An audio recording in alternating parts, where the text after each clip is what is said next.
Bonjour à tous et merci Saocène et Gilles d'être là avec nous. Vous pouvez vous présenter peut-être? Bonjour Anne, bonjour Hussein. Donc je suis Gilles Bayvert, je suis responsable du marketing stratégique pour Siemens Digital Industries.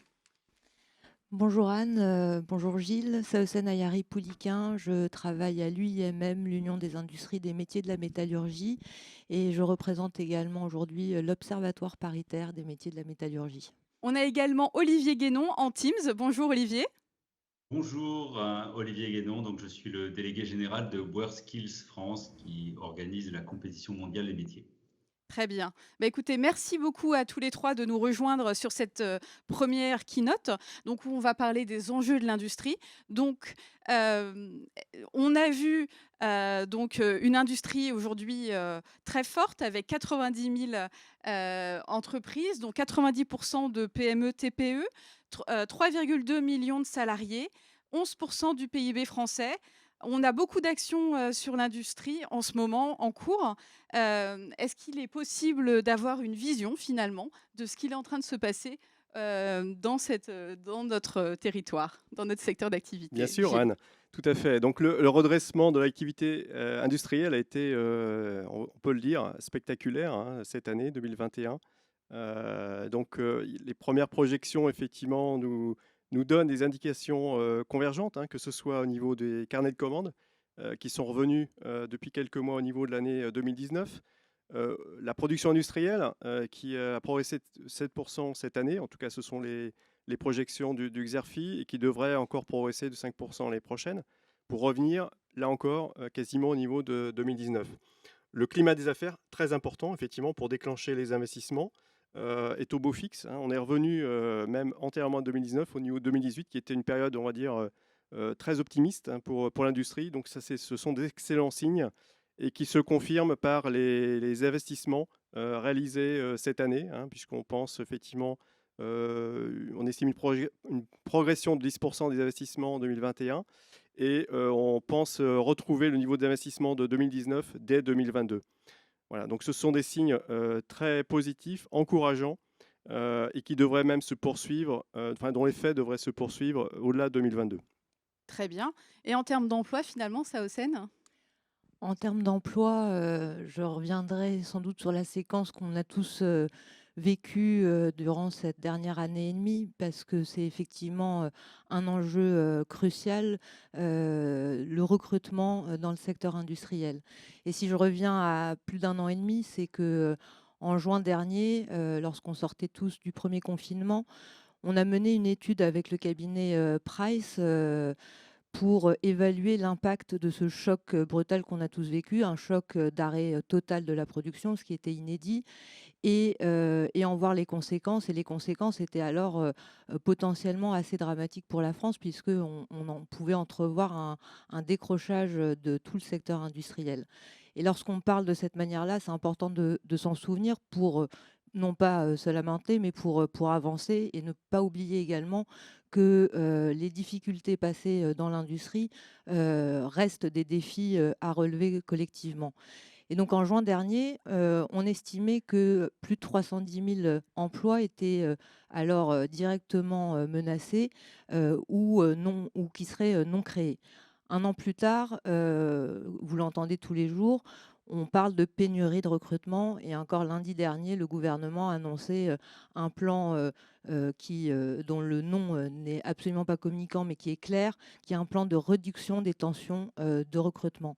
Parce que tous les secteurs économiques connaissent ces tensions, le secteur industriel a ses spécificités, et aujourd'hui, cette tension sur le marché du secteur industriel tient à des spécificités en lien avec la formation et l'attractivité de notre industrie. Très bien. On a entendu parler de beaucoup d'actions. Est-ce que vous pouvez nous les détailler tous les 2? Alors sur effectivement les mesures gouvernementales qui vont avoir un effet au-delà de 2022, comme on l'indiquait tout à l'heure, on a le plan de relance hein, avec 10 milliards d'investissements qui sont aujourd'hui cofinancés par le gouvernement, donc avec le programme France Relance. Et ce qui est intéressant, c'est de constater que en fait, dans ces investissements, 3 quarts pratiquement des entreprises sont des PME ou des ETI. Donc c'est extrêmement encourageant, effectivement, de voir les PME et ETI aujourd'hui reprendre, on va dire, des investissements, investir dans l'avenir et notamment dans les transformations digitales pour lesquelles effectivement la France était un peu en retard par rapport à certains de nos voisins. Pas seulement l'Allemagne, on était aussi en retard par rapport à l'Italie, l'Espagne, la Belgique. Et donc c'est encourageant de voir aujourd'hui la prise de conscience des PME et ETI et investir dans l'avenir reste effectivement accompagné avec les compétences, les skills qui vont permettre effectivement d'accompagner cette transformation. Très bien. Et en termes d'emploi, finalement, Saucen, il y a eu des actions également, me semble-t-il. Effectivement, en termes d'emploi, les actions d'urgence ont été mises en place et tout le monde a reconnu l'importance du chômage partiel dans la période qu'on vient de traverser. Aujourd'hui, on en sort et c'est des mesures du plan de relance qui vont vers l'avenir et vers l'avenir de l'industrie. Euh, il y a énormément de mesures qu'on ne va pas citer aujourd'hui, mais en faveur de l'apprentissage, en faveur du recrutement des jeunes, en faveur des territoires plus reculés pour que les jeunes puissent à la fois se former, mais également trouver leur premier emploi.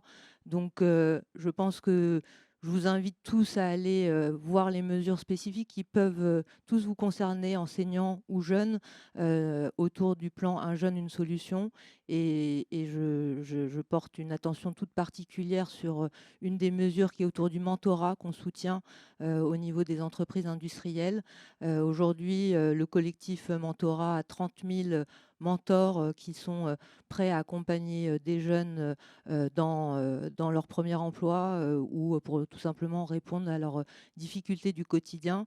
Et aujourd'hui, on se mobilise tous pour arriver à plus de 100 000 mentors qui seront présents aux côtés des jeunes et à accompagner ces transformations.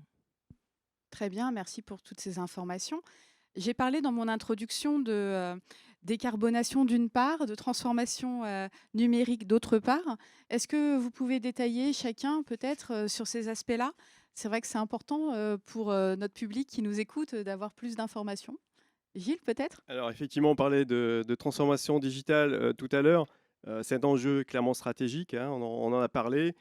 C'est un enjeu pour toutes les entreprises. C'est un enjeu pour la relocalisation de certaines productions. C'est un enjeu de compétitivité. Et donc, effectivement, on va devoir accompagner les entreprises sur cette transformation. Nous tous, tout l'écosystème, on va dire, industriel. Hein, donc, vous, enseignants, nous, fournisseurs de solutions industrielles, et puis les partenaires, effectivement, de l'écosystème industriel, tous avons un rôle très important pour l'accompagnement. Donc, effectivement, on a des cas d'usage multiples, hein, on le verra dans la journée, il y a de multiples ateliers sur la transformation digitale, que ce soit autour des jumeaux numériques, hein, pour les produits, pour les machines, les lignes de production, les systèmes, les outils d'analyse des données de production qui permettent de faire de la maintenance préventive, voire même proactive. Donc il y a de multiples facettes dans la transformation digitale pour l'industrie que l'on doit accompagner. Et effectivement, c'est le fil rouge à la transformation digitale des investissements pour les années à venir. On a sondé, entre guillemets, les dirigeants de PME et ETI en étude, on va dire, conjointement demandée avec, entre Siemens et Orange auprès de l'IFOP. Et les résultats de cette étude montrent effectivement une appétence des dirigeants PME et ETI pour la transformation digitale. Par contre, voilà, on voit que seulement la moitié, à ce jour, ont une feuille de route et un quart, on va dire, ont des projets d'investissement concrets autour de la transformation digitale. Et en fait, le plus intéressant, c'est de constater que les freins ne sont pas forcément là où on pense qu'ils sont. Les freins ne sont pas en premier lieu des freins financiers, mais avant tout des freins humains, hein, c'est-à-dire la nécessité d'accompagnement au changement au sein de l'entreprise, la formation, l'information au sein de l'entreprise. Et c'est là tout l'enjeu, effectivement, que l'on doit adresser avec vous. Merci Gilles. Au niveau de la décarbonation, peut-être que vous pouvez toucher deux mots, Saucen? Effectivement, la décarbonation est un terme qui émerge et au niveau de l'Observatoire paritaire des métiers de la métallurgie, cette année, on a inscrit la décarbonation comme un des 4 défis majeurs qui attendaient les entreprises industrielles et les salariés, in fine, et qu'on souhaite adresser de manière plus massive en termes de prospective sur les études, mais également plus concrètement sur l'adaptation de l'offre de formation initiale et continue. Lorsqu'on parle de décarbonation, on parle de transition écologique au sens large. Les défis sont là, on les a rappelés en introduction. Au niveau de la décarbonation, c'est un enjeu particulièrement pressant pour les entreprises industrielles, notamment pour le secteur, des secteurs plus particuliers comme la filière automobile, puisque la réglementation européenne impose désormais une stratégie bas carbone. C'est une attente de la société, c'est une attente des salariés, c'est une réponse que les entreprises industrielles apportent, soit dans leur quotidien avec leurs salariés, mais également pour attirer des jeunes talents. Et aujourd'hui, on croit profondément aux nouvelles technologies qui vont être plus économes, qui sont pensées pour être plus sobres, et on pousse à ce que dans l'enseignement également, toutes ces notions puissent transparaître, que l'éco-conception soit appréhendée et que de nouvelles filières industrielles émergent. Très bien, merci pour ça. Alors on a entendu compétences, on a entendu emploi. Finalement, aujourd'hui, on a Olivier avec nous, qui nous entend. Vous avez un très bel outil pour ça, non? Pour attirer les jeunes finalement? Je crois qu'on a un excellent outil. Je voulais d'abord vous saluer toutes et tous. Remercier aussi Siemens d'avoir organisé cette journée. Je crois que c'est extrêmement important que le monde de l'entreprise, de l'éducation puisse se parler et échanger sur les enjeux qui sont face à nous. Alors, comme je crois qu'un petit film, c'est toujours plus efficace qu'un long discours, je vous propose de regarder quelques images de ce qu'est WorkSkills.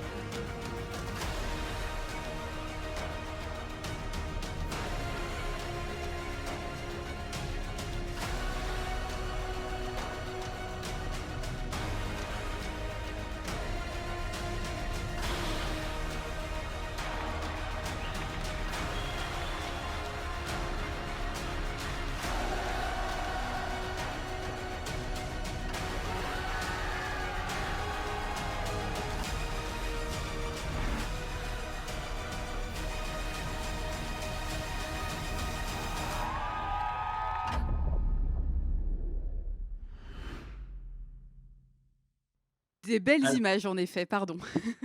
Oui, de belles images. Alors peut-être pour expliquer un peu mieux ce qu'on fait exactement, c'est-à-dire que la compétition WorkSkills, c'est la seule compétition de métier qui réunit sur un site unique pendant 3 jours 65 métiers, à peu près, avec une dizaine de participants à chaque fois. Donc c'est ouvert aux moins de 23 ans ou aux moins de 26 ans selon les métiers. Ça a lieu tous les 2 ans et ça présente plusieurs étapes. Une première sélection régionale, ça va nous permettre de déterminer le meilleur dans chaque métier au niveau de chaque région. Qui sont ensuite, il y a une finale nationale qui a lieu, là cette année, ce sera à Lyon du 13 au 15 janvier sur le parc Rexpo. Et là, vous avez les 65 métiers avec chacun 10 compétiteurs ou 13 compétiteurs qui font 3 jours de compétition.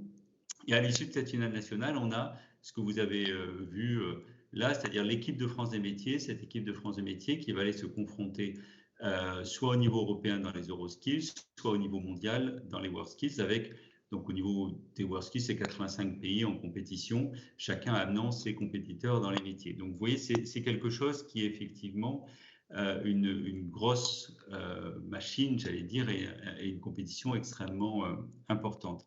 Alors, pourquoi c'est important pour l'industrie? Parce que c'est un peu ce qui nous occupe aujourd'hui. Moi, je pense qu'on a on a un très bel outil pour l'industrie sur plusieurs aspects. D'abord, on est un fabuleux outil d'orientation des jeunes ou des moins jeunes ou des gens qui veulent se reconvertir. Parce que quand vous visitez une compétition WorldSkills, vous avez pendant 3 jours des métiers en situation réelle. C'est-à-dire, c'est pas de la plaquette, c'est pas du film, vous avez des jeunes, une dizaine de jeunes qui font des compétitions, qui font leur métier sous vos yeux, et vous voyez évoluer les métiers, ça vous permet vraiment de toucher le métier. Or, aujourd'hui, on sait bien qu'on a des métiers que, j'allais dire, on voit partout à la télé, hein, je pense aux compétitions de cuisine, de gâteaux, etc., de pâtisserie. Ça, il y a déjà des métiers qui sont visibles pour les jeunes. Il y a des métiers qu'on voit dans la rue, hein, je pense aux métiers du BTP, etc. Les métiers de l'industrie sont des métiers qu'on ne voit jamais parce qu'ils restent dans l'usine. Et nous, on permet de sortir ces métiers de l'usine et de les montrer au grand public, ce qui, à ma connaissance, est assez unique. C'est-à-dire, si vous voulez montrer ce qu'est du fraisage, du tournage, de la chaudronnerie, ben, vous aurez sur les compétitions WorldSkills les métiers qui se font. Et c'est là où les gens peuvent déconstruire aussi certaines a priori.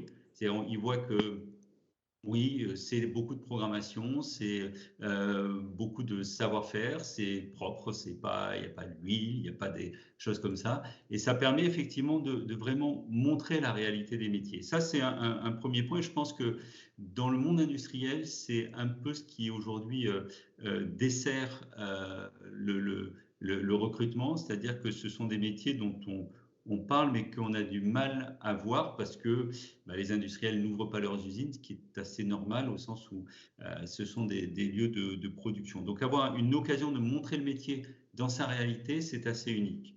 Deuxième idée que je voulais développer, c'est qu'effectivement, participer au WorldSkills pour un centre de formation, par exemple, c'est aussi s'intégrer dans une dynamique vers l'excellence. Et ça permet de se reposer des questions, de se confronter avec ce que font les autres centres de formation dans votre même métier. Et c'est une expérience extrêmement riche pour les formateurs et les centres de formation. Et ça aussi, c'est quelque chose d'important parce que on essaye de travailler en commun avec des industriels, avec des organisations professionnelles, avec des centres de formation. Et ça donne tout un écosystème qui permet de faire progresser, ou en tout cas de faire évoluer nos méthodes aussi d'éducation et de toucher les jeunes. La troisième idée, et j'essaye d'aller assez vite parce que je sais qu'on a assez peu de temps, c'est que je crois que WorldSkills aujourd'hui, c'est pas juste une compétition. C'est-à-dire que là, vous avez vu les belles images, c'est la compétition. Mais avant, il y a toute une préparation des compétiteurs, il y a tout un encadrement, on a beaucoup de bénévoles, d'experts bénévoles qui accompagnent les jeunes. Et c'est quelque chose qui apporte aux jeunes à la fois un savoir-faire technique, d'être vraiment compétent dans son métier, mais aussi un savoir-être, une attitude, une gestion du stress, une gestion de l'environnement, de savoir effectivement parler en public. On essaye d'être très global. Et j'ai tendance à dire que ça permet de montrer que même sur des métiers qui ont parfois mauvaise réputation, qui étaient considérés jusqu'à présent comme des voies de garage, WorldSkills, c'est un ascenseur social. C'est-à-dire que quelqu'un, un champion WorldSkills, qui gagne ou pas des médailles au niveau international, j'allais dire même qu'il aille ou pas au niveau de l'équipe de France, mais déjà être champion régional, c'est avoir une carrière différente, c'est de voir des portes ouvrir parce qu'on aura eu une expérience différente, on se sera ouvert à d'autres aspects. Et c'est extrêmement intéressant de voir nos jeunes compétiteurs, parce qu'on a 70 ans, donc on a un recul sur ce qu'ils sont devenus, et de voir c'est que ça a été effectivement un boost et une ouverture pour eux sur énormément de possibilités qu'ils n'imaginaient pas. Et ça aussi, c'est quelque chose qui nous semble Oula, on n'a plus de son. On n'a plus de son. Oh. des valeurs qu'on essaye de transmettre, qui nous animent beaucoup, qui sont l'intégrité, la transparence, le respect des compétiteurs et des autres, le partage, la transmission et l'innovation. Ce sont les valeurs cœur de WorldSkills. Et là aussi, je pense que c'est des valeurs qu'il est important de remettre en avant, de pouvoir en parler et de pouvoir montrer que nos métiers, tous les métiers de l'industrie, mais aussi du bâtiment ou de métiers de bouche ou l'art floral, etc., sont des métiers qui ont ces valeurs, qui portent ces valeurs. Je crois qu'aujourd'hui, on doit parler de plus en plus de valeur vis-à-vis des jeunes. Pardon, je suis Oui. très... Merci beaucoup Olivier pour tout ce témoignage. Donc on voit qu'effectivement on a de très beaux outils à disposition avec les WorldSkills. On va rappeler les dates. On a Lyon 2024, on va accueillir la compétition mondiale. Donc là Absolument. aussi beaucoup de jeunes et puis aussi des délégations du monde entier qui vont nous rejoindre. Donc c'est vraiment l'occasion de montrer notre savoir-faire à ces moments-là. Alors, je voulais vous remercier tous les 3 d'avoir été là, d'avoir témoigné, sur les enjeux de l'industrie. J'espère que ça vous a intéressé, vous, qui êtes derrière votre écran. Un grand merci, à vous tous et puis on va enchaîner sur la seconde partie où on va présenter rapidement Siemens. Merci beaucoup à tous. Merci Merci beaucoup. à Merci Anne, vous. merci à tous.